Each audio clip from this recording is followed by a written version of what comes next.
Are you ready to become awesomer? Hello, everyone. My name is Umar Hamid. I'm your host on the No Limit Selling podcast, where industry leaders share their tips, strategy, and advice on how you can become better, stronger, faster. Just before we get started, I've got a question for you. Do you have a negative voice inside your head? We all do, right? I'm going to help you remove that voice in under 30 days guaranteed. Not only remove it, but transform it. So instead of the voice that sabotages you, there's one that propels you to much higher levels of performance and success. There's a link in the show notes. Click on it to find out more. All right, let's get started. Hey everyone, welcome to another episode of the No Limit Selling podcast, where we talk to industry leaders about how they grow their business, how they grow their people, and how they keep everything balanced so they don't go crazy. And today we've got Scott Sharp here with us today. He's a realtor in New York City. Scott, welcome to the show. No, thanks for having me. I'm glad to be here. You know, what's kind of interesting is real estate on one side of things is pretty darn simple. But the only difficult part is the people and our own mindset make it challenging. Would you agree with that statement? Oh, 100%, 100%. It's all about it's all about relationships and people and mindset. I think you said it exactly right. One of the things I often joke with my clients is I'm kind of their psychotherapist, if you will. Oh, yeah. That is so important because of the magnitude of what they're about to do. The reason I got into real estate is because one of the many reasons, but I think one of the main ones is I just believed in, how owning real estate in this country, if you look at what the government has done to, with Fannie Mae and Freddie Mac to buy back these loans, right? It just makes sense if you can afford it in any way possible. It's just so much better to purchase than rent, and it can really set you up long term. And I think it can change people's lives. And so it's important to do. It's a big purchase, and it can be stressful. So that's why, I often say, I'm kind of your therapist through this because it always ends up being a roller coaster. But I couldn't agree more with those statements. A couple of things come up as you said that. I was talking to one of the giants in Canada. I happened to be in Toronto today, and he was just saying the best real estate market in the world is the U.S. because the prices are still lower than they should be. And number two is you can write off your interest, which you can't do in Canada. So it's like the government saying, buy a house. This is how you get wealth for you and your family and how you make a difference for generations to come. And so, being a therapist is really part of the job descriptions because, number one, you need to shrink yourself because how mentally strong you are as a realtor determines how well you do in this industry. And also, you need to hold the hands of your clients because we all have this interesting relationship with money because money isn't money. Money is emotions. And when you're talking about they want an extra $10,000 more, some people are going, $10,000 is like, oh my God, it's the end of the world. When it's like, maybe, 1% of the entire purchase. And it's not that big a deal, but that's where the realtor comes in to kind of say, stay calm. It's okay. We can make this happen. It's like such a critical role to help these transactions happen. 100%, 100%. I first of all, to kind of unpack what you said there, I agree with your friend in Canada. I think the market is stronger than people think right now, right? People, everybody hears this. Historically, interest rates are not that high, right? I think what I've seen with my clients is with the pandemic, you had, such low coming out of the pandemic and quantitative easing and everything the government did, interest rates were so low. So 6%, if they had gone up gradually from 3 to 6, but it went up within a year. So if you're looking for a house a year ago, which is not, it's not unusual. People spend years looking for their first purchase, and you were estimating paying 3 and now you're paying 6. It's hard to kind of swallow that. So if it had gone up gradually, but I think this time next year, because I don't think interest rates are going to necessarily come down. They may, there may be slight ups and downs, but in a year, if we're still at 6%, people are going to, it's back to that therapist, the psychology of it. People are going to just feel more comfortable with it. And so, as people get more comfortable with the interest rates being, I actually think the market's kind of strong. If you look at New York City, we actually, even in 2021, where I worked for Corcoran had its best year ever in 2021. But if you look at, I think in everywhere in the country did so good, and prices were probably the highest they've ever been. In New York, we still never got to that average that we saw, and this is Manhattan in particular, never got as high as 2016 was. So I still see people who purchased 2016 are roughly around that area looking to sell now, and they're actually losing a little bit of money.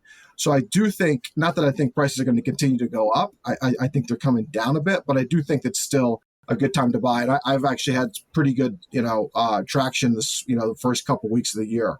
But yeah, it's the biggest purchase someone's ever going to make. And, I really try to work with my clients to kind of get in the right mindset and to understand that, that 10,000, 20,000, 50,000, 100,000 that you may have to put down in a down payment. Yeah, it's tough to let that money go and send that over in one big wire transfer. But if you think about, the risk, if you have to sell in 5-6 years, you may lose. Worst case scenario, let's say you lose $50,000. You would have spent way more than that in rent over 5 years. So, and you don't get those benefits. Yeah, I mean, the interest portion of your mortgage, you can write off your income in the U.S. with your real estate taxes. You can write that off, and especially in the beginning, most people don't make it through 30 years, but the payments are the same. But in those first few years, the majority of that is interest. So there's just so many benefits, and if you can do it, I'm a huge believer. And then obviously I can't predict this, and I tell my clients, listen, if somebody's telling you, oh, the market's going to do this, oh, the market's definitely going to do this, probably maybe walk away from that person, because I don't think the best expert in the world knows what the market's going to do. It's like the stock market. You just kind of got to get in. You can't time it. But there is an opportunity for, right, if you own it, there is an opportunity for appreciation. So, yes, I'm a huge believer, and I know it's a long answer, but I just get excited about it because I think it can change people's lives. And that's why I got into this business. So are you a solo guy, part of a team, or do you run a team? I'm a solo guy. I am looking to start my own team. I've actually not been in real estate that long. I got my license at the very end of 2018 and started brand new to the industry in 2019. So, I work with many people who've been in the industry for 30 years, and you see that a lot in New York City because, people, there's a lot of brokers in New York City, but I've been lucky that I've been able to have a decent amount of success. And I joke, my name is Scott Sharp, and I think I had to get in real estate once I figured that out with the last name Sharp, and it just it's been a good kind of start to my career. But yes, I would like to eventually have the Sharp team. Probably the best name I've ever come across was a Chinese dude that came over from the mainland, and his last name was Pan, and he wanted to get like an American name, and he accidentally picked Peter. And can you imagine getting that call? Peter Pan wants to talk to you. It's like, damn right, I want to talk to him Peter right Pan. now. That's fantastic. So are you from Hawaii? No. I was born in Pakistan, raised in the UK, Canadian citizen, lived in the US for like a gazillion years, and now just traveling the world. That's fantastic. Good for you. There's a Pakistani gentleman who's got a great story. Shad Khan owns the Jacksonville Jaguars now. Made his money making bumpers for Toyota, but fantastic story if you know anything about him. Look it up. Yeah. Okay, so let's do a speed round. So one of the areas where realtors struggle is asking for referrals and getting referrals. So what's your best advice on how to get referrals? It's a great question. There's many ways to do it. I was having a phone call. So let me start with this. The best way, I think, is to, do a good job for the client. So, easier said than done. But one of the things that I do is I try, and you can drive yourself crazy doing this, but I try not to, and this is why I want to build a team, because you can't give all your time to everybody, unfortunately. But in the beginning, if you're going to start in this business, whether you've got a client who wants to rent a $900, $1,000 apartment, or you've got a buyer who wants to buy $1 million apartment, try to give everybody, because that $1,000 rental can someday turn into a buyer, can turn into a seller. You just never know. Every relationship that you make, every person that you meet, and the great thing with taking a rental client out is the way I do it is, okay, have an intro call. We will develop a criteria, develop a strategy, pick a day, go out, see a lot of places. So you're spending, quite a bit of time with this individual, and you can get to know them. So the best referrals come from someone who you've worked with previously and done a good job, and they're going to refer you a trusted friend. It's really hard unless you just kind of, it should be really hard to screw it up. If Umar, you come to me and say, hey, I've got my friend Scott, you helped me find an apartment. You did such a great job. Here's my friend Joe. Help Joe. Well, that's the best referral you can get, because, you start with, you're starting on third The base, trust. You're essentially. leveraging the trust. Yeah. But So here's something go to add ahead. to that is to when you start that relationship with a client, helping them find the right place, you need to sow the seeds of referrals right up front. I'm going to do such a fabulous job that you're going to be referring your friends to me would be a nice statement to do. Not that I want you, just saying this is what you will do. And as you go and reinforce it as you go, of course you need to do a great job. But Mhm. oftentimes people never actually end up asking for referrals at the end, which, their own internal fear or hesitation. So you need to ask consistently, and you need to lay down the groundwork to be able to do that as well. It's a fantastic point. And I always make it, I try not to make it too salesy or too just kind of, right. I typically don't mention it in the first interaction I have with somebody, but on the second or third, everyone's got friends. Everyone's got people that they know. And I will throw it in there casually and say that, listen, you know, if you want to help a friend out, listen, just let me know. And I actually pay people referral fees. For rentals, I'm not paying thousands of dollars. I will give somebody, hey, listen, if you refer me somebody and they do a deal, I'll give you $100. And I think it's worth it in the end. And I do that. It's not from the company. It's my own money. And that's another way, if you feel necessary, that I think, giving a little bit, even if it's 50, $100, at least it's something, but, It's a throw it in there token. It casually. basically says thank you. Yeah, Absolutely. exactly. And, yeah, I heard somebody. So I was on a call with the financial planner the other day from Northwestern Mutual, and been talking to this guy for a while. Have not done any business with him, but at the end of a call, he said, "Hey, do you guys?" And I was on with my wife, and he said, "Do you guys mind? I've gone through your both of your LinkedIn connections, and I've actually have a list of people that we're both mutually connected with. Would you mind if I take 5 minutes and run through this list and tell me if you know these people?" It was kind of a fun for us because he's throwing out names. Oh yeah, I know this person. I don't know this person. And it was a way that he said, I would say, oh yes. And he was asking us if we knew that person, would we feel comfortable if he reached out to them and said that, hey, I'm working with Scott, and my wife's name Erica. I'm working with Scott, Erica. And I just thought that was a really cool idea. And I'm going to Oh, start yeah, employing it in my brilliant. business. So, second question. A lot of people struggle with follow up, like realtors following up. Because one of the things that really sucks, Scott, is you eventually follow up with someone that's like, oh my God, we just referred a friend to somebody else because you hadn't followed up often enough. So, how do you advise people, agents, to continue following up, and how often should they follow up? It's a great question.